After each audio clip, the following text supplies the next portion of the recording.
अस्सलाम वालेकुम, मैं मुहम्मद साद। तुसी वेख रहे हो ਇੱਥੇ ਰੱਖ ਨਿਊਜ਼। हर वरे चढ़ते तो लहंदे पंजाब विच मूंजी की फसल जदों भी पक के तैयार होंदी है तो पूरे पंजाब नूं खाण लई चौल तो लभदे ही ने। पर इन्हां चौलां दा मुੱਲ उदों खतरनाक हद टप जाता है जदों मूंजी बीजण वाले किसान पराली नूं अग ला के ते साड़ दिंदे ने ते पराली दा ओह धुआं मगर महीने की मट्ठी मट्ठी धुंध विच रल के ते हवा नूं गंदा कर दिंदा है। अंग्रेजी ਜ਼ਬਾਨ ਵਿੱਚ ਧੂਏ ਨੂੰ ਸਮੋਕ ਕਿਹਾ ਜਾਂਦਾ ਹੈ ਅਤੇ ਧੁੰਦ ਨੂੰ ਫੋਗ।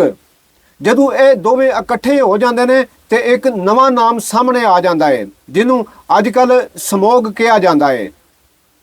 ਇਸ ਸਮੋਗ ਤੋਂ ਪਾਕਿਸਤਾਨ ਤੇ ਭਾਰਤ ਦੀਆਂ ਸਰਕਾਰਾਂ ਚੋਖੀਆਂ ਪਰੇਸ਼ਾਨ ਦਿਖਾਈ ਦਿੰਦੀਆਂ ਨੇ।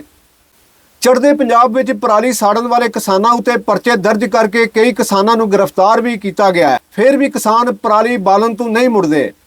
ਸਾਡੇ ਲਹਿੰਦੇ ਪੰਜਾਬ ਵਿੱਚ ਵੀ ਸਮੋਗ ਨੇ ਹਨੇਰ ਮਚਾਇਆ ਹੋਇਆ ਹੈ ਜਿਸ ਦੀ ਵਜ੍ਹਾ ਤੋਂ ਸਭ ਤੋਂ ਵੱਧ ਲਾਹੌਰ ਗੁਜਰਾਂਵਾਲਾ ਡਿਵੀਜ਼ਨ ਦੇ ਇਲਾਕੇ ਬਾਲੇ ਮੁਤਾਸਰ ਹੋਏ ਨੇ।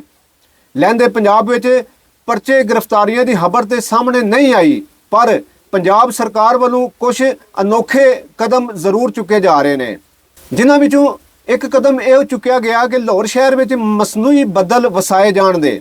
ਦੂਜਾ ਫੈਸਲਾ ਪੰਜਾਬ ਸਰਕਾਰ ਵੱਲੋਂ ਇਹ ਕੀਤਾ ਗਿਆ ਕਿ ਲਾਹੌਰ ਗੁਜਰਾਂਵਾਲਾ ਫੈਸਲਾਬਾਦ ਸਿਆਲਕੋਟ ਗੁਜਰਾਤ ਸਣੇ ਉਹ ਜ਼ਿਲ੍ਹੇ ਜਿੱਥੇ ਸਮੋਗ ਦਾ ਖਤਰਾ ਵੱਧ ਹੈ ਉਹਨਾਂ ਜ਼ਿਲ੍ਹਿਆਂ ਵਿੱਚ ਹਫ਼ਤੇ ਦੇ 3 ਦਿਨ ਜੁਮਾ ਹਫ਼ਤਾ ਤੇ ਐਤਵਾਰ ਨੂੰ ਹੱਟੀਆਂ ਦਿਨੇ 3 ਵਜੇ ਖੋਲੀਆਂ ਜਾਣਦੀਆਂ ਅਤੇ ਸਕੂਲ ਕਾਲਜ ਜੁਮਾ ਹਫ਼ਤਾ ਐਤਵਾਰ ਨੂੰ ਸਾਰਾ ਦਿਨ ਬੰਦ ਰਹਿਣ ਦੇ। ਸਰਕਾਰੀ ਜ਼ਰਾਏ ਮੁਤਾਬਕ ਤੜਕੇ ਤੋਂ ਲੈ ਕੇ ਤੇ ਦਿਨ 12 ਵਜੇ ਤੱਕ ਗੱਡੀਆਂ ਦਾ ਧੂਆਂ ਹਵਾ ਵਿੱਚ ਬਾਹਲੀ ਗੰਦਗੀ ਖਿਲਾਰਦਾ ਏ। ਪੰਜਾਬ ਦੇ ਦੂਜੇ ਸ਼ਹਿਰਾਂ ਦੇ ਨਾਲ ਗੁਜਰਾਤ ਸ਼ਹਿਰ ਵੀ ਸਮੋਗ ਦਾ ਸ਼ਿਕਾਰ ਬਣਦਾ ਦਿਖਾਈ ਦੇ ਰਿਹਾ ਹੈ ਜਿਸ ਦੀ ਵਜ੍ਹਾ ਤੋਂ ਗੁਜਰਾਤ ਦੇ Muslim Bazaar circular road Shah Jahangir road Kachehri road Ramtalai road railway road Sargodha road ਸਣੇ ਸਾਰੇ ਮੁੱਖ ਵਪਾਰ ਮਰਕਜ਼ ਬੰਦ ਰਹੇ। ਵਿੱਚ ਕੁਝ ਵਪਾਰੀ ਇੰਜ ਦੇ ਵੀ ਵੇਖੇ ਗਏ ਜਿਨ੍ਹਾਂ ਨੂੰ ਨਾ ਤੇ ਸਿਹਤ ਤੇ ਮਾਹੌਲ ਦਾ ਕੋਈ ਸ਼ਊਰ ਸੀ ਤੇ ਨਾ ਹੀ ਉਹਨਾਂ ਨੂੰ ਕਿਸੇ ਸਰਕਾਰੀ ਹੁਕਮ ਦੀ ਪਰਵਾਹ। ਸਾਡੀਆਂ ਬੀਬੀਆਂ ਭੈਣਾਂ ਵੀ ਕਿਸੇ ਕੋਲੋਂ ਕਿਉਂ ਪਿੱਛੇ ਰਹਿ ਜਾਣ।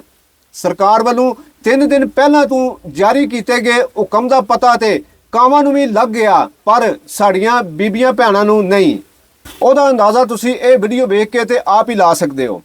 ਸਰਕਾਰ ਭਾਵੇਂ ਜਿੰਨੀ ਵੀ ਭੈੜੀ ਹੋਵੇ ਉਹ ਕਦੇ ਵੀ ਆਪਣੀ ਆਵਾਮ ਦਾ ਬੁਰਾ ਨਹੀਂ ਸੋਚਦੀ। ਹਰ ਮੁਲਕ ਦਾ ਕਾਨੂੰਨ ਉਸ ਮੁਲਕ ਦੀ ਆਵਾਮ ਦੇ ਭਲੇ ਲਈ ਬਣਾਇਆ ਜਾਂਦਾ ਹੈ। ਜਦੋਂ ਸਾਨੂੰ ਇਹ ਸਮਝ ਆ ਗਈ ਕਿ ਅਸਾਂ ਕਾਨੂੰਨ ਉਤੇ ਅਮਲ ਕਰਨਾ ਹੈ ਉਦੋਂ ਅਸੀਂ ਇੱਕ ਤਰੱਕੀ ਯਾਫਤਾ ਮੁਲਕ ਬਣ ਕੇ ਸਾਹਮਣੇ ਆ ਸਕਦੇ ਹਾਂ।